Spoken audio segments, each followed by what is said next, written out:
नमस्कार प्रणाम दोस्तों, मैं आपकी किरण भोजपुरी लोकगीत सुनाने जा रही हूँ। आप लोग खूब ढेर से प्यार दुलार दीजिएगा। मेरे चैनल को ज़्यादा से ज़्यादा सपोर्ट करिएगा। कमेंट बॉक्स में ज़रूर बताइएगा मेरा ये लोकगीत कैसा लगा।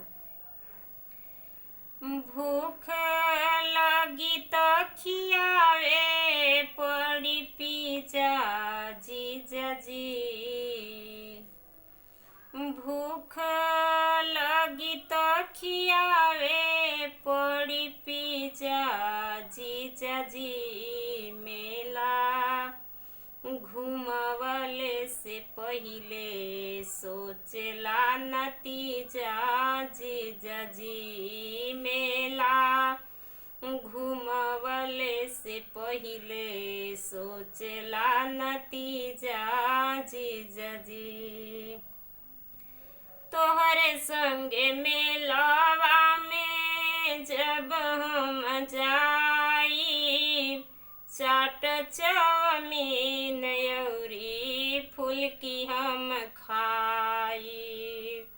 तोहरे संग मेलवा में जब हम जाई, चाट चाउमीन अउरी फुलकी हम खाई।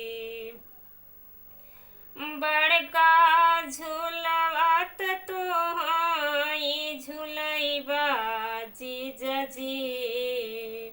बड़का झूलवा तोहई झूलैबा जीजा जी। मेला घुमावले से पहिले सोचला नतीजा जीजा जी। मेला घुमावले से पहिले सोचला नतीजा जीजा जी।